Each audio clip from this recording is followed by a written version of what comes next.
এই দুনিয়া আসলে আমলের জায়গা, এই দুনিয়া প্রতিদানের জায়গা নয়। আমরা যখন কোনো কর্মস্থলে কাজ করি, প্রথম দিনই কিন্তু আমরা প্রতিদান বেতনের জন্য কিন্তু যাই না। সেখানে আমাকে একটা মাস কাজ করতে হয়, পরিশ্রম করতে হয়, তারপরে কিন্তু আমি আমার পারিশ্রমিকটা লাভ করি। দুনিয়ার জীবনেও আমরা কিন্তু প্রতিদানটাকে এখানে প্রাধান্য দিই, কিন্তু আমাদের আসলে মনে রাখা উচিত এটা আমলের জায়গা। এই জন্য আল্লাহ তাআলা বলছেন, আল্লাযী খালাকাল মাউতা ওয়াল হায়াতা লিয়াবলুয়াকুম আইয়ুকুম আহসানু আমালা।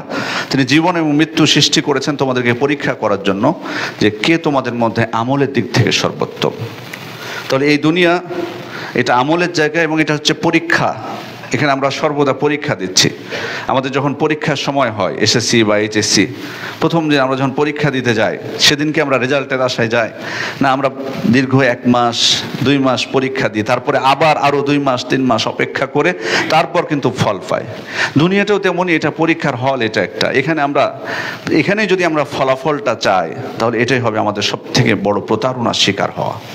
সম্মানিত উপস্থিতি, এই জন্য আল্লাহ তাআলা বলছেন, ওয়ালা নাবলুওয়ান্নাকুম বিশাইইন মিনাল খাউফি ওয়াল জু'i ওয়া নাকসিম মিনাল আমওয়ালি ওয়াল আনফুসি ওয়াস সামারাত ওয়া বাশশিরিস সাবিরিন। অবশ্যই আমি তোমাদেরকে পরীক্ষা করব, অবশ্যই আমি তোমাদেরকে পরীক্ষা করব, ভয়ভীতি দ্বারা পরীক্ষা করব, ক্ষুধা দ্বারা পরীক্ষা করব, তোমাদের সম্পদের এবং তোমাদের প্রাণের কমতি দ্বারা, ওয়াস সামারাত ফল ফলাদের কমতি দ্বারা, অবশ্যই সাবিরিন ধৈর্যশীলদেরকে আপনি সুসংবাদ দিয়ে দেন।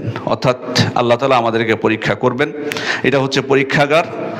এবং এই পরীক্ষায় যদি আমরা ধৈর্য ধারণ করতে পারি, তবে আল্লাহ তাআলা সুসংবাদ আমাদেরকে দিয়েছেন, তখন আমরা এর প্রতিফলটা, ফলাফলটা আমরা লাভ করতে পারবো।